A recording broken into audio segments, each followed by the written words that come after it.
Hello दोस्तों, मैं नितिन आर्या और आज हम डिस्कस करने जा रहे हैं ऑपरेशन रिसर्च का सबसे important topic simplex method. Linear programming problem को सॉल्व करने के लिए सिंप्लेक्स मेथड सबसे इम्पॉर्टेंट टॉपिक में से एक है।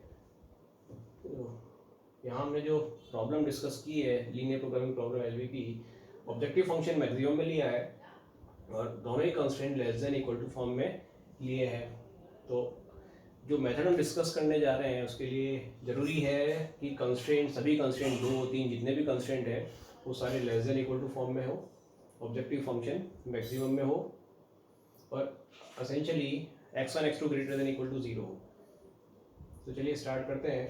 तो एक बार इंश्योर हो जाए हम कि ऑब्जेक्टिव फंक्शन मैक्सिमम में है, constraint less than equal to form में है, तो सबसे पहले सिंप्लेक्स प्रॉब्लम को या लीनियर प्रोग्रामिंग प्रॉब्लम को हमें स्टैंडर्ड फॉर्म में कन्वर्ट करना है। स्टैंडर्ड प्रॉब्लम में मतलब आपको दोनों कंस्ट्रेंट को इक्वलिटी फॉर्म में कन्वर्ट करना है। पहला स्टेप अपना यही होगा, इक्वलिटी फॉर्म में कन्वर्ट करना। तो क्या करेंगे, left hand side right hand side से कुछ कम है, left hand side is less than और equal to right hand side, दोनों ही कंस्ट्रेंट में। तो इस कंस्ट्रेंट को इक्वलिटी में कन्वर्ट करने के लिए लेफ्ट हैंड साइड में कुछ नॉन नेगेटिव क्वांटिटी हम ऐड करेंगे।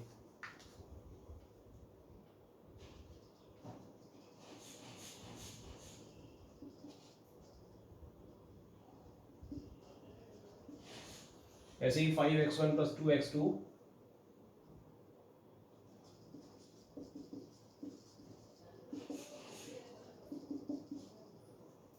फर्स्ट वाले कंस्ट्रेंट में हमने s1 वेरिएबल ऐड किया और सेकंड वाले कंस्ट्रेंट में हमने s2 वेरिएबल ऐड किया। ये दोनों वेरिएबल स्लैक वेरिएबल्स कहलाते हैं। s1 s2 are slack variables और इन दोनों ही वेरिएबल की कॉस्ट जो ऑब्जेक्टिव फंक्शन होगी वो 0 और 0 होगी, ये हमें ध्यान रखना है।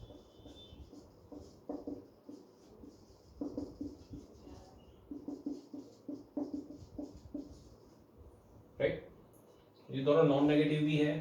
तो finally x1 x2 s1 s2 all are greater than equal to 0। तो यहाँ की अवाइज जो बेसिक प्रॉब्लम जो हमें दी थी ये स्टैंडर्ड फॉर्म में कन्वर्ट हो गई। दो वेरिएबल इंक्रीज हो गए, s1 और s2। हमने दो वेरिएबल ऐड किए s1 s2, दोनों ही नॉन नेगेटिव वेरिएबल है जिनकी कॉस्ट ऑब्जेक्टिव में 0 0 है। तो इतना करने के बाद हमें कोफिशिएंट मैट्रिक्स बनानी है। मैं ए से नोट कर रहा हूँ कोफिशिएंट मैट्रिक्स को। कोफिशिएंट मैट्रिक्स की इसमें 3 5 5 2 1 0 0 1, ये आपकी कोफिशिएंट मैट्रिक्स है। इनके करस्पॉन्डिंग वेरिएबल्स मैंने लिख दिए x1 x2 s1 s2, ये इनके करस्पॉन्डिंग वेरिएबल्स हैं। कोफिशिएंट मैट्रिक्स को हमें ध्यान से ऑब्जर्व करें हम तो हम ये देखेंगे कि हमें 1 0 0 1 यूनिट मैट्रिक्स मिलती है। तो एक बात ध्यान रखनी है, हर सिंप्लेक्स प्रॉब्लम में वो हम इस तरह प्रोसीड करेंगे इक्वलिटी स्टैंडर्ड फॉर्म में बनाने के बाद कोफिशिएंट मैट्रिक्स अगर बन जाती, यूनिट मैट्रिक्स अगर बन जाती है तो यहाँ अपना सिंप्लेक्स मेथड स्टार्ट करने तक का काम कंप्लीट हो गया है। यहाँ से हम फर्स्ट सिंप्लेक्स टेबल बना सकते हैं। तो ये जो 1 0 0 1 जो है ये बेसिस कहलाता है और इनके करस्पॉन्ड जो वेरिएबल्स हैं s1 s2 ये बेसिक वेरिएबल्स कहलाते हैं। तो हमें बेसिक वेरिएबल्स s1 s2 मिल गए और कैपिटल B से मैंने नोट किया है ये बेसिस है। तो यहाँ से हमें फर्स्ट सिंप्लेक्स टेबल बनानी है। तो चलिए स्टार्ट करते हैं फर्स्ट सिंप्लेक्स टेबल। ये सिंप्लेक्स टेबल की आउटलाइन है, स्टैंडर्ड है बिल्कुल। ये जो एंट्रीज है डिस्क्राइब कर रहा हूँ मैं। XB जो लिखा है, XB से मतलब है बेसिक वेरिएबल। यहाँ पर S1 और S2 1 0 और 0 1 के करस्पॉन्ड जो वेरिएबल्स हैं वो बेसिक वेरिएबल होंगे।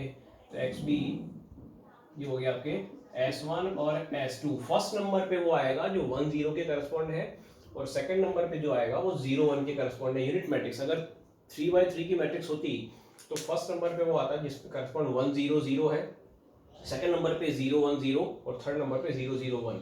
तो यहाँ क्योंकि 2x2 की यूनिट मैट्रिक्स इसलिए S1 और S2 आ गए। देन CB से क्या मतलब है, इन S1 S2 cost of basic variable, S1 S2 की कॉस्ट, S1 S2 की कॉस्ट ऑब्जेक्टिव फंक्शन में 0 0 है। यहाँ भी मैं लिख देता हूँ ऑब्जेक्टिव कोफिशिएंट जो है वो 5 3 0 0, इनमें से ये 0 0 जो है वो S1 और S2 की कॉस्ट है, वो हमें यहाँ रखनी है। ठीक, ये B जो है ये सॉल्यूशन है, ये सॉल्यूशन वाला कॉलम है। राइट हैंड साइड में जो वैल्यूज है 15 10 इसे यहाँ रखना है। दैट मीन्स इनिशियली जो सॉल्यूशन है वो S1 equal to 15 and S2 equal to 10। अगर हम x1 x2 को 0 करते हैं तो S1 equal to 15 and S2 equal to 10, ये आपका इनिशियल सॉल्यूशन है। बाकी जो रेस्ट ऑफ द मैट्रिक्स बाकी सब कोफिशिएंट है वो यहाँ आएंगे 3 5, x1 के नीचे x1 वाला कॉलम 5 2 1 0 एंड 0 1। अब हमें चेक करना है कि जो प्रेजेंट सॉल्यूशन है S1 equal to 15 and S2 equal to 10 क्या ये ऑप्टिमम है क्या। कैसे चेक करें, इसके लिए हमें ZJ माइनस CJ जो रिड्यूस कॉस्ट है ये कैलकुलेट करनी है। इसके लिए ZJ कैलकुलेट करना है। ZJ किस तरह कैलकुलेट करेंगे, कॉस्ट वाले कॉलम को यहाँ से कॉस्ट वाले कॉलम को फर्स्ट वाले कॉलम से मल्टीप्लाई करके ऐड करना है। तो 0 0 को 3 5 से मल्टीप्लाई कर 0 इंटू 3 0 0 इंटू 5 0, सम करने पर 0 0 इंटू 5 0 0 इंटू 2, क्योंकि दोनों ये कॉस्ट 0 0 है तो सब जगह 0 ही बनना है, क्योंकि इन्हें मल्टीप्लाई करके ऐड करेंगे तो फाइनली 0 0 बनेगा। देन कॉस्ट में से Z में से कॉस्ट वाले रॉ को माइनस करनी है, तो 0 minus 5 0 minus 5 is minus 5, 0 minus 3 is minus 3, 0 minus 0 0 and finally 0 minus 0 0। ये आपकी फर्स्ट सिंप्लेक्स टेबल कंप्लीट हो गई। अब हमें चेक करना है क्या ये जो सॉल्यूशन है ये ऑप्टिमम है क्या। अगर सारे ZJ माइनस CJ और ZJ minus CJ are greater than equal to 0 ऐसा हो जाता है, ये सारे पॉजिटिव आ जाते हैं, नॉन नेगेटिव आते हैं, तो हम कहते हैं कि भैया यही आंसर है, यही सॉल्यूशन है, आगे बढ़ने की जरूरत नहीं है, प्रोसेस यही खत्म कर देते हैं। लेकिन ऐसा नहीं हुआ है, नॉर्मली फर्स्ट स्टेप में होता भी नहीं है। तो हमें क्या करना है, सॉल्यूशन को इम्प्रूव करना है। इम्प्रूव कैसे करना है, इनिशियली S1 और S2 की वैल्यूज निकली है यहाँ से, ये दो बेसिस में दो वेरिएबल है S1 S2, तो इनमें से किसी एक वेरिएबल को जो दो बेसिस में नहीं है वो रिप्लेस करेंगे। भाई S1 और S2 ये दो बेसिस में है और X1 और X2 नहीं है, तो इनमें से किसी एक को इनमें से कोई एक रिप्लेस करेगा। अब किस जगह रिप्लेस करेगा और कौन सा रिप्लेस करेगा ये पता लगाना है। तो ZJ माइनस CJ जो मोस्ट नेगेटिव है, most negative ZJ minus CJ, देखिए यहाँ पर ZJ minus CJ greater than equal to 0 नहीं है, राइट। तो हमें क्या करना है, most negative ZJ minus CJ है उसके करस्पॉन्डिंग जो वेरिएबल है ये वेरिएबल एंटर करेगा, दैट मींस इनमें से किसी एक जगह रिप्लेस करेगा। और किसे रिप्लेस करेगा ये निकालना है, उसके लिए एंटरिंग वेरिएबल, इसको भी लिख रहा हूं मैं एंटरिंग वेरिएबल को, इसको इनकमिंग वेरिएबल भी कहते हैं। ये x1 है, मोस्ट नेगेटिव, देखना मोस्ट नेगेटिव दैट मींस 5 और 3 में से बड़ी वैल्यू 5 है और नेगेटिव अगर नेगेटिव लगा तो मोस्ट नेगेटिव, या इनमें से मिनिमम वैल्यू कह सकते हैं, मिनिमम ऑफ -5 -3। तो मैं मोस्ट नेगेटिव वर्ड यूज कर रहा हूं, तो सिर्फ नेगेटिव वैल्यूज ही देखनी है और उनमें से जो मोस्ट नेगेटिव है उससे करस्पॉन्ड वेरिएबल एंटर करेगा। अब कौन सा बाहर निकलेगा, दैट मींस x1 आने वाला है या तो S1 की जगह या S2 की जगह, किसकी जगह आएगा ये पता लगाना है। तो हमें क्या करना है, इस कॉस्ट वाले इस सॉल्यूशन वाले कॉलम में इस कॉलम को, ये कॉलम जो हमने एंटर करने पर बना है, ये कॉलम अपना बना है की column, this column is nothing but की कॉलम, इसको हम की कॉलम कहते हैं। तो हमें सॉल्यूशन वाले कॉलम में इस वाले कॉलम को डिवाइड करना है, तो 15/3 10/5। सॉल्यूशन वाले कॉलम में 3 5 को डिवाइड किया है, 15/3 इज 5, दिस इज 2, और इसको नाम दे रहा हूं मैं मिनिमम रेशियो। अब इनमें से मिनिमम कौन सा है, इस रेशियो में से मिनिमम कौन सा है 2, तो 2 के करस्पॉन्ड जो वेरिएबल है ये वेरिएबल बाहर निकलने वाला है, 2 के करस्पॉन्ड वेरिएबल S2, तो इसको हम कहेंगे डिपार्चरिंग वेरिएबल। जो वेरिएबल बाहर निकल रहा है वो कहलाएगा डिपार्चरिंग वेरिएबल। और ये जो रॉ है इस कॉलम इस 2 के करस्पॉन्ड या S2 के करस्पॉन्ड ये रॉ कहलाएगी की रॉ। तो हमने दो एंट्रीज कैलकुलेट कर ली।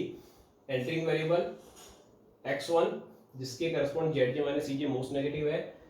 रेशियो निकाला हमने सॉल्यूशन वाले बी वाले कॉलम से, की कॉलम का रेशियो। रेशियो में ध्यान रखना है कि यहाँ अगर कोई नेगेटिव एंट्री आती है या जीरो आता है तो उनको रेशियो नहीं देना है। यहाँ सारी सिर्फ पॉजिटिव वैल्यूज का रेशियो आएगा। आगे हम जो जैसे जैसे आगे प्रोसीड करेंगे ये सब चीज़ें आती जाएंगी। तो और जो मिनिमम रेशियो है उससे करस्पॉन्ड जो वेरिएबल है ये आपका डिपार्टिंग वेरिएबल, और उससे करस्पॉन्ड रॉ जो है दैट इज की रो। एक एलिमेंट ऐसा है जो इस कॉलम में उस रो में कॉमन है, वो एलिमेंट है 5। इस 5 को हम कहेंगे की एलिमेंट। की एलिमेंट, तो ये 5 जो एलिमेंट है, की एलिमेंट जो है वो नेक्स्ट सिंप्लेक्स टेबल बनाने के लिए की रोल प्ले करेगा। तो इसका यूज करके हम नेक्स्ट सिंप्लेक्स टेबल बनाएंगे। तो ये तीन एंट्री हमने निकाल ली, एंट्रिंग वेरिएबल, डिपार्टिंग वेरिएबल, की एलिमेंट। तो इनका यूज करके हमें नेक्स्ट सिंप्लेक्स टेबल बनानी है। चलिए देखते हैं किस तरह बनाए। एक बार आउटलाइन बना लेते हैं, फिर एक एक करके मैं डिस्कस करूंगा, डिस्क्राइब करूंगा। तो ये आउटलाइन है, ये आउटलाइन है हमारे सिंप्लेक्स टेबल की। फिर वो एक एक करके हमें एंट्रीज यहाँ पर सब्स्टिट्यूट एंट्रीज में पुट करनी है। तो स्टार्ट करते हैं एक्स पी वाले कॉलम से। S1 और S2 यहाँ बेसिक वेरिएबल थे, क्या हुआ S2 बाहर निकला है, डिपार्टिंग वेरिएबल S2 है और उसकी जगह नया वेरिएबल X1 आ गया। तो X2 इस S2 की जगह X1 आएगा और S1 एज इट इज रहेगा, कोई चेंज नहीं होने वाला S1 में। तो बेसिक वेरिएबल S1 और X1 हो गए। इनकी कॉस्ट जो है S1 की कॉस्ट 0 है और X1 की कॉस्ट 5 है। ये कॉस्ट हमने पुट अप कर दी, राइट। अब नेक्स्ट हमने वो डिस्कस किया था कि भाई यहाँ जो वैल्यू आती है, जो वेरिएबल यहाँ आएगा उसके करस्पॉन्ड 1 0 बनना चाहिए और सेकंड नंबर के करस्पॉन्ड 0 1 बनना चाहिए। तो यहाँ तो ऑलरेडी 1 0 था इसमें, यहाँ हमें 0 1 बनाना है। इसको ध्यान से देखें, इधर 0 1 चाहिए। तो 0 1 के लिए क्या होगा, इस जगह पे हमें 1 चाहिए, तो यहाँ हमें 0 चाहिए। तो 1 बनाने के लिए क्या करना होगा, इस 5 से अगर डिवाइड करते हैं तो यहाँ 1 बन जाएगा। तो नेक्स्ट सिंप्लेक्स टेबल बनाने के लिए पहला काम यही है कि जो भी की रॉ है, ये की रॉ, इस की रॉ को की एलिमेंट से डिवाइड करने पर पहले ये वाली सेकंड रॉ बन जाएगी। हमें सबसे पहले इसी कैलकुलेट करना है। तो 5 से डिवाइड करें, की एलिमेंट से डिवाइड करने पर क्या होगा, 1 बन जाएगा डिवाइड करने पर। तो ये 2 आ गया डिवाइड करने पर, ये आपका 2 आ गया। This is 1, this is 2 by 5, 0 1 by 5। तो 5 से डिवाइड करने पर हमें पहली ये अपनी जो की रो थी, मॉडिफाइड की रो, ये मिल गई, अपडेटेड की रो ये हमें मिल गई। तो सेकंड रो हमने पहले कैलकुलेट करी, जिसमें की एलिमेंट है वो रो हमें पहले निकाल लिए, डिवाइड करने पर आएगी, ठीक है। देन नेक्स्ट नंबर आएगा बची हुई रो का, जो पहली रो हमें मॉडिफाइड करनी है, इसे मॉडिफाइड करना है, यहाँ 0 बनाना है। तो 0 बनाने के लिए हमें क्या करना होगा, भाई ये 1 बन गया, ये 1 बन गया, तो इस रो में से इस 1 को जब हम 3 से, इस 1 को जब हम 3 से मल्टीप्लाई करके माइनस करेंगे तो यहाँ 0 बनेगा। इस 1 को जब 3 से मल्टीप्लाई करके इसमें से माइनस करेंगे तो 0 बनेगा, राइट। तो हमें R1 बनाना है, तो R1 को क्या करना है, R2 को 3 से मल्टीप्लाई करके माइनस करना है, या फिर हम डायरेक्ट ध्यान रख सकते हैं प्रोसेस, मैं बता रहा हूँ आपको। New row equal to old row, new row equal to old row, that means first row calculate करनी है तो फर्स्ट रो क्या आएगी, old first row minus modified key row, ये की रो थी और ये मॉडिफाइड की रो है, modified key row multiplied by key column element, corresponding की कॉलम एलिमेंट। की कॉलम एलिमेंट का मतलब क्या है, की एलिमेंट के सामने वाला एलिमेंट, की एलिमेंट के करस्पॉन्डिंग एलिमेंट जो फर्स्ट रो में है दैट इज 3। तो हमें क्या करना है, ओल्ड रो लिखनी है। ओल्ड रो मींस 15 3 5 1 0, 15 3 5 1 0। मैंने ओल्ड रो के एलिमेंट लिख दिए हैं। इसमें से करस्पॉन्डिंग ये मॉडिफाइड की रो को माइनस करेंगे, माइनस 2 1 2 by 5 0 1 by 5 किससे मल्टीप्लाई करके, 2 से मल्टीप्लाई करके, सॉरी 3 से मल्टीप्लाई करके,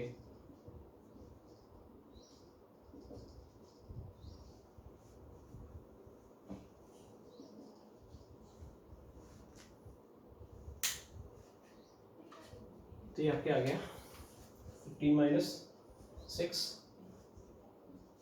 9, दिस इज 0, यहाँ 25 minus 6 19/5, this is 1, this one minus 3/5।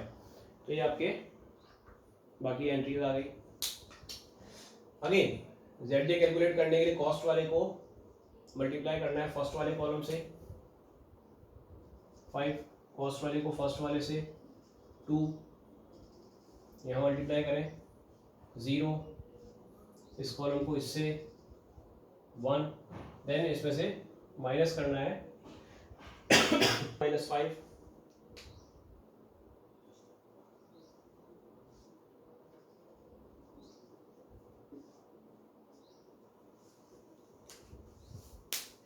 सिर्फ एक नेगेटिव है भाई, जेड में से सी माइनस कर दिया, 5 माइनस 5 0, 2 माइनस 3 माइनस 1 0 1, एक वैल्यू नेगेटिव है, तो नेगेटिव वैल्यू के करस्पॉन्ड जो वेरिएबल है दैट इज एंटरिंग वेरिएबल, मैं यहाँ लिख रहा हूँ एंटरिंग वेरिएबल, ये आपका x2 है इस पोजीशन में।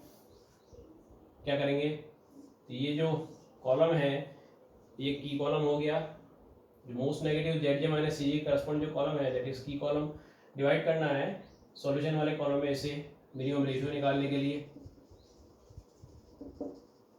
9/19/5, तो 45/19 में एक बार ऐसे लिख देता हूँ, 9 डिवाइडेड बाय 19/5 दैट इज 45/19, ऐसे ही 2 डिवाइडेड बाय 2/5 दैट इज 5, तो मिनिमम रेशियो ऑब्वियसली 45/19 है, तो डिपार्ट करेगा S1, जिसके जो रेशियो मिनिमम आ रहा है करस्पॉन्डिंग वेरिएबल डिपार्ट करेगा, तो की एलिमेंट क्या आएगा इस कॉलम में और इस रॉ में जो भी कॉमन है दैट इज 19/5, 19/5 जो है ये की एलिमेंट है। अब हमें नेक्स्ट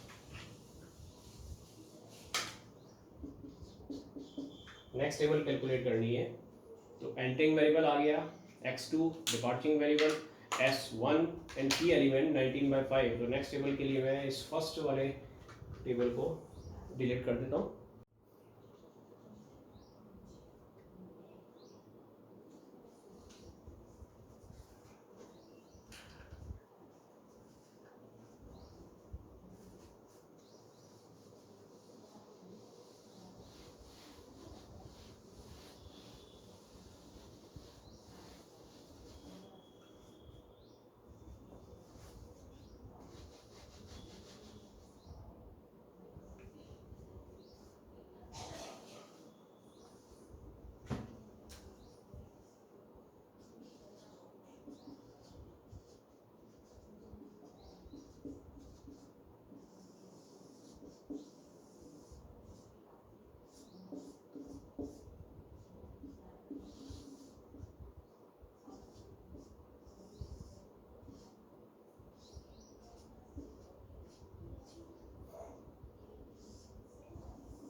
ये आउटलाइन, सबसे पहले XP वाला कॉलम एंटर किया है, x2 ने डिपार्ट किया है S1 में, तो S1 को रिप्लेस करना है x2 से और S1 एज इट इज रहेगा।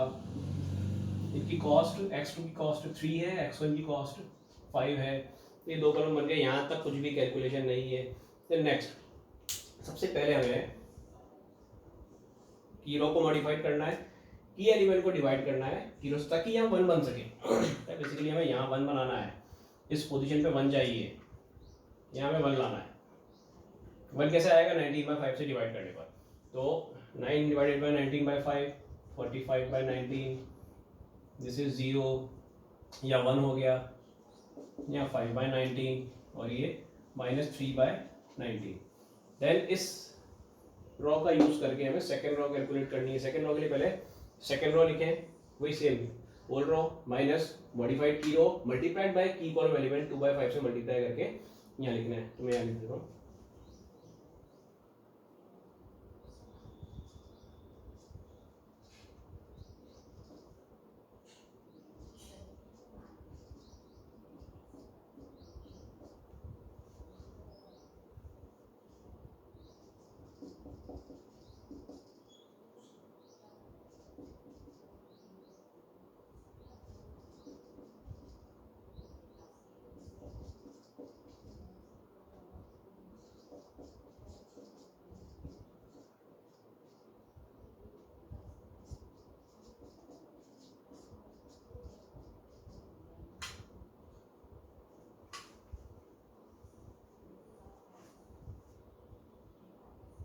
तो ये मैंने लिख दिया है old row minus new row multiplied by key column element, और ये कैलकुलेट कर लेते हैं।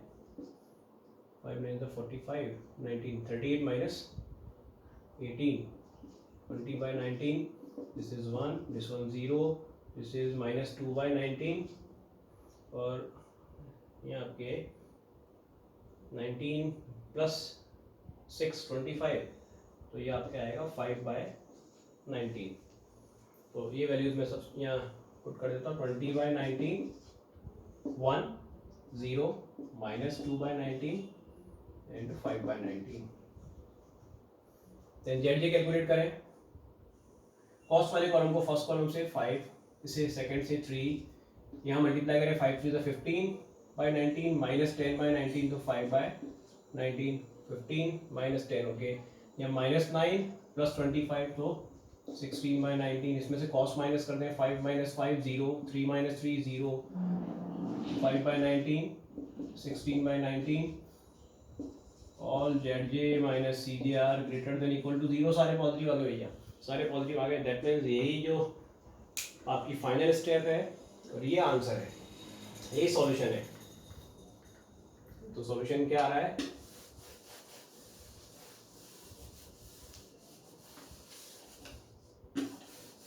दैट मीन्स फर्दर इंप्रूवमेंट की जरूरत नहीं है।